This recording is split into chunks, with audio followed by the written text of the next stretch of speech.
Graça e paz, boa noite, Deus abençoe a todos. O livro de Atos dos Apóstolos, falando sobre a vida de comunhão com o Espírito Santo, no seu capítulo 2, ele narra uma coisa interessante. Com a vinda do Espírito Santo, conforme Jesus Cristo havia prometido sobre os discípulos, sobre os apóstolos e sobre todos os que estavam reunidos num lugar específico na cidade de Jerusalém, umas 120 pessoas, a palavra de Deus declara que, pela atuação do Espírito Santo na vida daquele grupo de homens, pessoas que estavam em Jerusalém, em grande quantidade, correram para lá. Era manhã, era período de festividade, a cidade estava lotada, superlotada, e os cristãos estavam falando das grandezas de Deus, estavam profetizando, falando do reino de Deus, do amor de Deus, do reino de Cristo, do amor de Cristo. E isso chamou a atenção. As pessoas, ao ouvir esse barulho todo, correram para ver o que estava acontecendo. E a Bíblia já deixou claro que cada pessoa, independente da região da qual veio, né, de qual província ou qual país a pessoa veio, ela ouvia, entendia na sua própria língua, no idioma nativo, o que a igreja, o grupo de cristãos estava falando. Então o Espírito Santo estava agindo através dos cristãos e também capacitando as pessoas que estavam lá a entender. Mas sempre há aquele grupo, sempre há aqueles espectadores, sempre há entre os que creem e os zombadores, aquele pessoal que já perdeu o total, completo e absoluto sentido, ou sentimento de reverência, de cuidado, de devida atenção. Aquelas pessoas que mesmo estando no meio da fé, da igreja, da comunidade, da comunhão, ainda assim não passam de zombadores, são zombeteiros, são verdadeiros palhaços, amolecados. Não sabem, mas também não se importam em saber. Não experimentam, mas também não se dedicam a experienciar nada. Tudo é brincadeira, tudo é piada, é paródia, é graça. E alguns diziam: o que será tudo isso? As pessoas estavam perplexas. O que é isso? O que significa isso? E também havia aquele grupelho lá que nós falamos. Estes estão cheios de vinho novo, né? Já beberam demais, estão embriagados logo cedo. E a palavra de Deus passa a narrar, passa a registrar, né, esse belo discurso, esse belo sermão apresentado pelo apóstolo Pedro, que diz aqui, a partir do versículo 15 do capítulo 2, estes homens não estão embriagados como pensais, até porque são apenas 9 horas da manhã. Muito diferente disto, o que está ocorrendo foi predito pelo profeta Joel. Nos últimos dias, diz o Senhor, que derramarei do meu espírito sobre todos os povos, os seus filhos e suas filhas profetizarão, os jovens terão visões, os velhos terão sonhos. Sobre os meus servos e as minhas servas derramarei do meu espírito naqueles dias, e eles profetizarão. Graças a Deus pela sua palavra, que Ele abençoe a nossa breve meditação, a nossa breve reflexão a respeito desse tema. Apóstolo Pedro e os demais, ao perceberem a aglomeração, né, muita gente, milhares de pessoas se reuniram ali no entorno, em volta, querendo saber o que é isso, o que é isso, o que é isso. Quando lemos o capítulo 4 de Mateus, em que Jesus é conduzido para o deserto para ser tentado pelo Satanás, pelo diabo, Jesus, cheio do Espírito Santo, é levado, é conduzido ao deserto para ser tentado. E Jesus vence. Jesus vence a tentação. Satanás não tem nenhum poder, nenhuma autoridade sobre Jesus Cristo. Nenhum intimidador também tem poder ou autoridade sobre a igreja de Cristo, sobre a comunhão de Cristo Jesus. Aqueles homens e mulheres estavam reunidos num salão em obediência à palavra de Deus, em obediência à ordem de Jesus Cristo, para que nada fosse iniciado até que o Espírito Santo prometido de fato estivesse presente, se fizesse presente entre eles, com eles, um revestimento, uma veste sobrenatural, um revestir-se do Espírito. Um novo homem com um novo caráter, com um novo propósito, com um novo espírito, com um novo coração, com uma nova mente, com uma nova coragem, com uma nova disposição, com um discernimento completamente novo. Diante dos questionamentos justos. O que é isso? O que está acontecendo com vocês? O que é isso que vocês estão fazendo? É um truque? É uma brincadeira? Viemos aqui de longe para adorarmos a Deus e encontramos isso? Vocês estão brincando com a nossa mente? Vocês estão brincando com a nossa fé? Vocês estão brincando com as nossas convicções? Enquanto alguns diziam, não, então é bêbado, então é de palhaçada. As pessoas queriam saber a verdade. Sempre houve pessoas dispostas a saberem qual é a verdade. E a igreja que até então estava guardada, protegida, aguardando, ela toma a rua. Ela vai na direção daqueles que necessitam da verdade de Jesus Cristo. Os apóstolos não se intimidam. E olha o discernimento que apresenta o apóstolo. Ensinados, tudo bem. Todos os comentaristas falam isso. Nós também falamos e repetimos. Eles passaram 3 anos com o Senhor Jesus. Mais 40 dias com Jesus Cristo ressurreto. E agora vem o Espírito Santo. Tomados pela divina presença, eu imagino que era uma alegria. Cada um põe aí a sua interpretação daquilo que imagina ter acontecido ali, mas eu acredito que os homens e mulheres que estavam profetizando estavam falando do amor de Deus, estavam se referindo à palavra de Deus, ao cumprimento, ao cumprimento das promessas de Deus em Jesus Cristo. Estavam tomados de uma intensa alegria, felicidade. Porque com eles, entre eles, através deles, se manifestava o Consolador, o Espírito de Deus, aquele que veio para habitar, aquele que foi recebido em cumprimento à promessa de Jesus Cristo que havia dito: não vos deixarei órfãos, vocês não estarão sozinhos, vocês não estarão desamparados. O mesmo Espírito que estava sobre Jesus Cristo, que o conduziu ao deserto para ser testado, tentado, o mesmo Espírito que guiou o Senhor Jesus em todos os atos do seu ministério, em todos os milagres, em todas as manifestações de poder, de graça e de amor, agora estava com a igreja. Estavam como que com Jesus Cristo. Estavam plenos desse amor, dessa alegria, dessa paz. E a alegria chama a atenção.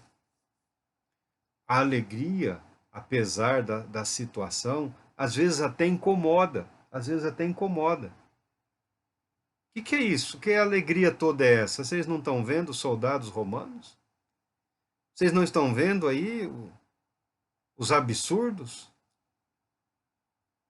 Tem aí casas de banho romanas, hipódromo, cidade santa está contaminada, os ímpios perambulam para cima e para baixo e até dominam. Que alegria toda essa! E o apóstolo Pedro toma a frente primeiro para repreender os zombadores, para dizer: ninguém aqui está embriagado, ninguém aqui está brincando. Não estamos vivendo um circo. Não estamos aqui zombando, nem brincando com absolutamente nada. O que vocês estão vendo é o cumprimento da promessa de Deus através do profeta Joel, que anunciou que nos últimos dias o Senhor Deus enviaria do seu Espírito sobre toda a carne. Não faria mais nenhum tipo de distinção. Se bem que o agir do Espírito de Deus nunca esteve limitado ao povo de Israel. Se bem que o agir do Espírito Santo nunca esteve limitado à igreja, tá?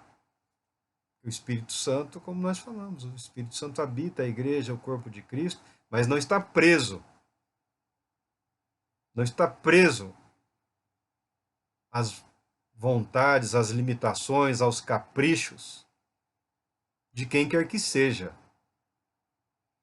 O apóstolo Pedro tem aqui o discernimento de apresentar a verdade para aqueles homens que estavam aflitos e ansiosos pela verdade.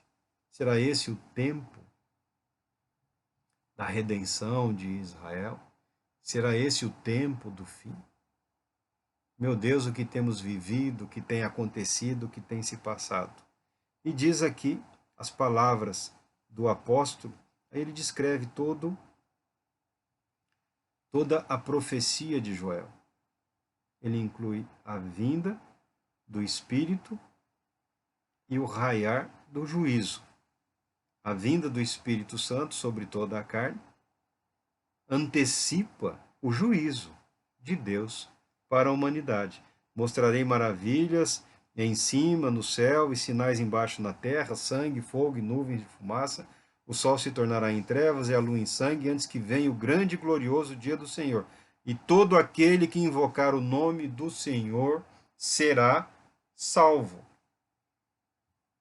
Todo aquele, judeu, grego, babilônico, Babilônia aqui, que eles falam, é a região do Iraque e outras partes do Império Romano, envolve ali a região da Turquia, né, atual Turquia. Todo aquele que invocar o nome do Senhor será salvo. É por isso que o profeta, que o apóstolo fala, como invocarão aquele de quem não tomaram conhecimento? Quando o apóstolo Pedro fala assim, todo aquele que invocar o nome do Senhor será salvo, salvo do quê? Do juízo, da condenação, do poder do pecado, da morte. E ele chama os irmãos israelitas, agora ele começa a aplicar a verdade do evangelho para a esperança dos judeus. A esperança de redenção, a esperança de salvação, a esperança de um reino vindouro a ser implantado, de um reino de justiça e de paz, era aguardada pelos judeus e também por não-judeus. A manifestação do Espírito Santo cumpre a profecia e o apóstolo Pedro aplica o cumprimento dessa profecia à verdade de que o Messias aguardado é o Senhor Jesus. Ele diz: israelitas, escutai. Jesus Nazaré, homem aprovado por Deus diante de vós por meio de milagres, feitos portentosos e muitos sinais que Deus por meio dele realizou entre vós, como vós mesmos bem sabeis. Este homem foi entregue por propósito determinado e pré-conhecimento de Deus, mas vós, com a cooperação de homens perversos, o assassinaram pregando-o na cruz. Pedro aqui, ele é tomado de uma ousadia fantástica. A capacidade dele de aplicar as verdades eternas ao momento é única. Jesus Cristo, quando iniciou o seu ministério, o Evangelho de Mateus já fala que logo no início, pessoas da Síria já corriam à procura de Jesus. O profeta João Batista ficou conhecido, famoso, a mensagem era divulgada. Jesus, o homem Jesus, o Jesus de Nazaré, o Galileu, O homem, o profeta que realizava milagres, que curava enfermos, expulsava demônios, ressuscitava mortos, também a notícia correu. E muitos dos que estavam visitando ali queriam saber. E já haviam tomado conhecimento de que havia sido assassinado. E Pedro fala, identifica o povo com a sua liderança.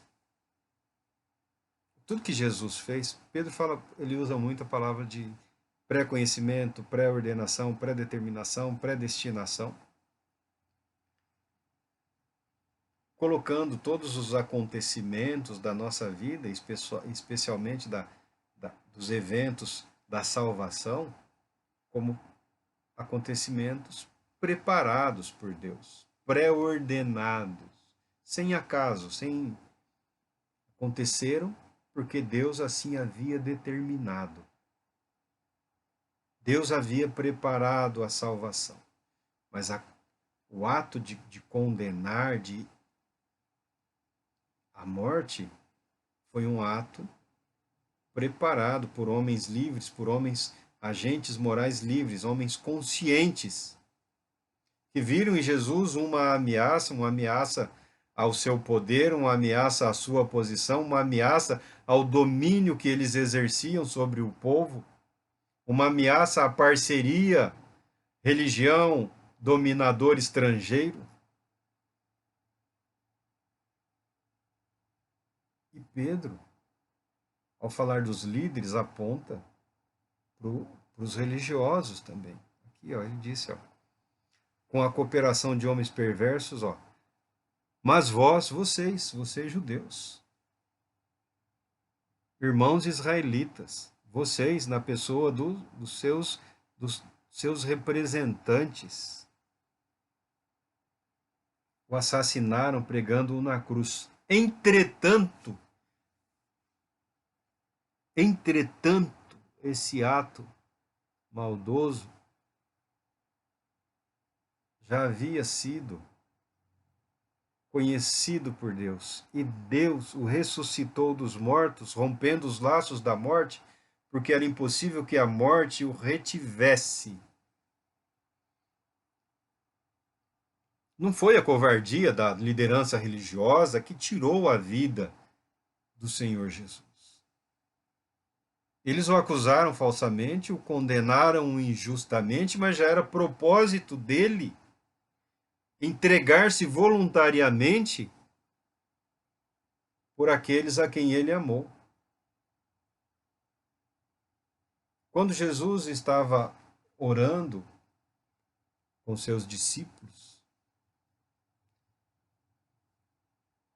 e percebe a chegada do traidor, ele fala para os adormecidos lá, despertai, levantai-vos, fiquem de pé,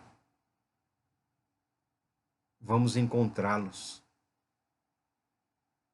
Jesus não estava fugindo, estava se fortalecendo, estava buscando em Deus forças para cumprir aquilo que ele sabia que precisava acontecer. O Cordeiro de Deus que tira o pecado do mundo. A redenção, a salvação da humanidade. E a ressurreição, o livramento do poder da morte é o testemunho do próprio Deus de que a oferta, o sacrifício aconteceu, foi aceito. O castigo que nos traz a paz estava sobre ele. Fomos pacificados, fomos perdoados, fomos restaurados, fomos renovados. A respeito de Jesus Cristo, agora ele cita Davi, e cita o rei Davi na condição de profeta, trazendo à mente daquele povo a consciência de que a promessa da vinda do Messias, do Filho do Homem, percorre todos os textos, não só o profeta Joel, mas ele cita aqui Davi, o rei. Eu sempre vi o Senhor diante de mim, porque está à minha direita. Por esse motivo, meu coração está alegre e a minha língua exulta. O meu corpo também repousará em esperança, porque tu não me abandonarás no sepulcro, nem permitirás que o teu santo sofra decomposição. Tu me fizeste conhecer os caminhos da vida e me encherás de alegria na tua presença. Aí Pedro explica, explicita, apresenta e traz. Não é só um homem, não é só um profeta, é o prometido rei, é o prometido soberano, é aquele que nós aguardávamos e foi rejeitado. Caros irmãos, concedei-me a licença de falar-vos com toda franqueza que o patriarca Davi morreu e foi sepultado, e seu túmulo está entre nós até o dia de hoje. Porque quando Davi fala da certeza de que o seu corpo não verá decomposição, ele fala da esperança da ressurreição, da vida eterna, mas o patriarca estava enterrado lá. E parece que tem até um túmulo, até hoje lá de Davi. Davi, profeta que era, profetizou a respeito de Jesus, o Cristo, o Messias de Israel, o Messias dos judeus, que não permaneceria na morte, mas por Deus seria ressuscitado. E ele continua aqui a dizer, a descrever: Deus ressuscitou este Jesus e todos nós somos testemunhas desse fato. Pedro posiciona isso e continua dizendo: exaltado à direita de Deus, ele recebeu do Pai o Espírito Santo prometido e derramou o que vós agora vedes e ouvis. Porquanto Davi não foi elevado aos céus, mas ele mesmo declarou: o Senhor disse ao meu Senhor: senta-te à minha direita até que eu ponha os teus inimigos como estrado para os teus pés. Sendo assim, que todo o povo de Israel tenha absoluta certeza disso. Este Jesus, a quem vós crucificastes, Deus o fez Senhor e Cristo. Exaltado à direita de Deus, ele recebeu do Pai o Espírito Santo prometido e derramou o que vós agora vedes e ouvis. Pedro consegue explicar para a audiência exatamente o propósito dos eventos que eles estavam presenciando. O que vocês estão vendo, o que está se manifestando aqui é o cumprimento da promessa de Deus através do profeta Joel, conforme foi descrito, conforme também foi profetizado por Davi, quando falava acerca do rei, do nosso Senhor e Rei Jesus Cristo, que não veria corrupção, seria ressuscitado, exaltado à destra do Pai, e do Pai enviaria o Espírito Santo da promessa. A pergunta é: pode-se hoje contextualizar, apresentar uma narrativa da Escritura acerca dos eventos presentes que algumas pessoas insistem em dizer que é o Espírito Santo?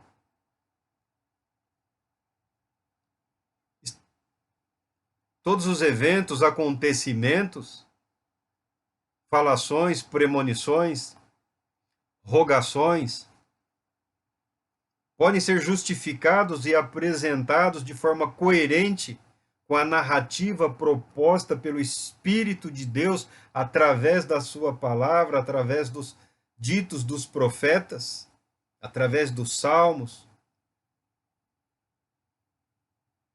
Essa é uma pergunta interessante. Essa é uma proposta interessante. Porque se pegarmos o livro de Zacarias, Zacarias fala do tempo, referindo-se a esse tempo, quando o Messias é conhecido, quando o Evangelho de Cristo, quando o reino de Cristo é anunciado e proclamado, ele fala que não haverá espaço para que ninguém tente se apresentar diante do povo como profeta. Porque tudo foi dito pelo Senhor. Foi anunciado, foi declarado abertamente, está registrado. O que temos nós a acrescentar à palavra de Deus? Temos nós é que nos submetermos à palavra de Deus. A experiência que não se fundamenta na promessa de Deus, ainda assim é uma experiência. mas não é o cumprimento de nenhuma promessa de Deus. Porque o agir, o mover do Espírito Santo de Deus conduz as pessoas a Jesus Cristo.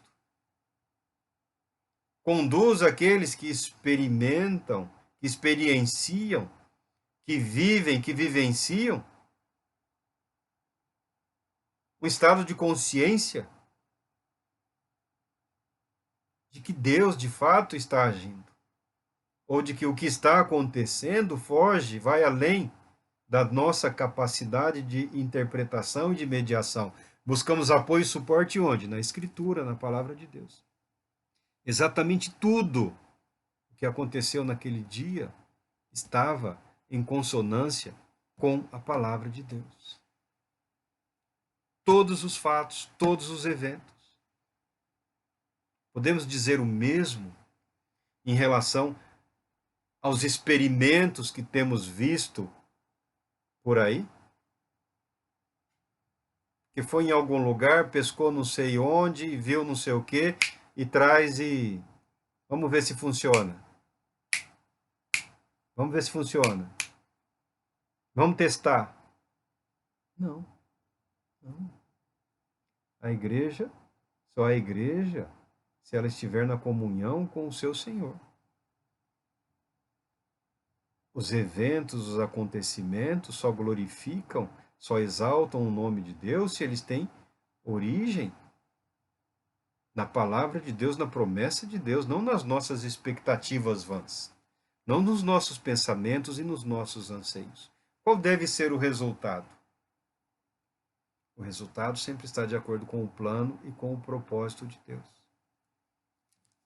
Pedro deixa claro. Tenho absoluta certeza. O Jesus que foi crucificado, Deus o fez Senhor e Messias. Deus o fez Senhor e Cristo, como está escrito em algumas outras versões. E o que fazer? O que fazer? Ao ouvirem tais palavras, ficaram agoniados em seu coração e desejaram saber de Pedro e dos outros apóstolos. Caros irmãos, o que devemos fazer? Arrependei-vos e cada um de vós seja batizado em o nome de Jesus Cristo para o perdão dos vossos pecados e recebereis o dom do Espírito Santo. Não tem igreja, não tem igreja sem o Espírito Santo. Não tem igreja sem o Espírito Santo. Não tem agir do Espírito Santo que não esteja em harmonia com o que declara, com o que ensina a palavra de Deus. A igreja é apresentada ao mundo na sua plenitude, na plenitude do amor e da graça, da vida recebida, da novidade de vida recebida pela fé em Cristo Jesus. São mais do que números, são mais do que números. Pedro continua dizendo: porquanto a promessa pertence a vocês, aos seus filhos e a todos os que estão distantes, enfim, para todos quantos o Senhor nosso Deus chamar. Aqui ele está profetizando, falando, porque na vida de Pedro ele teve algumas dificuldades para aceitar que o Senhor Deus chamava os gentios, que até então aqui os gentios que estavam na cidade eram chamados prosélitos, aqueles que adotavam o judaísmo, participavam das sinagogas, que visitavam a cidade santa, né? Aceitavam os elementos da fé judaica. Mas quando o evangelho chegou ele teve lá suas dificuldades e foi conduzido por Deus, pelo Espírito Santo, a reinterpretar os seus pensamentos, as suas convicções, de acordo com a palavra de Deus, a promessa de Deus, de acordo com o que ele havia dito, inclusive, no início aqui, no primeiro sermão do apóstolo Pedro, anunciando que a promessa é para todos, todos aqueles a quem o Senhor Deus chamar. Talvez você não tenha experienciado isso. Eu não vejo nenhum motivo para que as pessoas experienciem exatamente o que aconteceu nesse dia. Não vejo motivos para se tentar replicar isso aqui. Mas você precisa saber que o Espírito de Deus habita em você. A paz e a alegria resultantes dessa presença viva, essa certeza, essa convicção, ela é depositada na sua mente, no seu coração, pela presença rica e maravilhosa do Espírito de Cristo. Então não há motivo para negligenciar esta verdade. Não há motivo para negligenciar a necessidade de reconhecermos que, sem a direção, sem a habitação, sem a transformação em nós, conduzida pela presença do Espírito Santo, a igreja é muitas coisas, menos igreja, menos corpo vivo. Porque não está desfrutando, não está experienciando, não está vivendo a totalidade da promessa de Deus. A presença do Espírito Santo. O gostar de estar presente, o sentir-se bem ao participar de reuniões, de ministrações, de cerimônias, não são suficientes. O cristianismo é uma religião viva. A nossa fé é uma fé viva. A nossa fé é uma fé espiritual que transcende, que vai além. Não tem o propósito único de satisfazer a mente ou as emoções, tem o objetivo de transformar as nossas vidas, trazer os céus até nós, garantindo que seremos aos céus, à presença do Senhor, conduzidos e guardados. Que Deus Todo-Poderoso te abençoe nesta noite, nesta semana. Que o Espírito Santo te conceda paz e alegria, te conceda a plena convicção de que você não está só, desamparado ou abandonado. Você faz parte de um corpo santo, uma igreja santa que adora, que cultua, que aguarda a vinda do seu Senhor. Que Deus te abençoe, te proteja e te traga paz.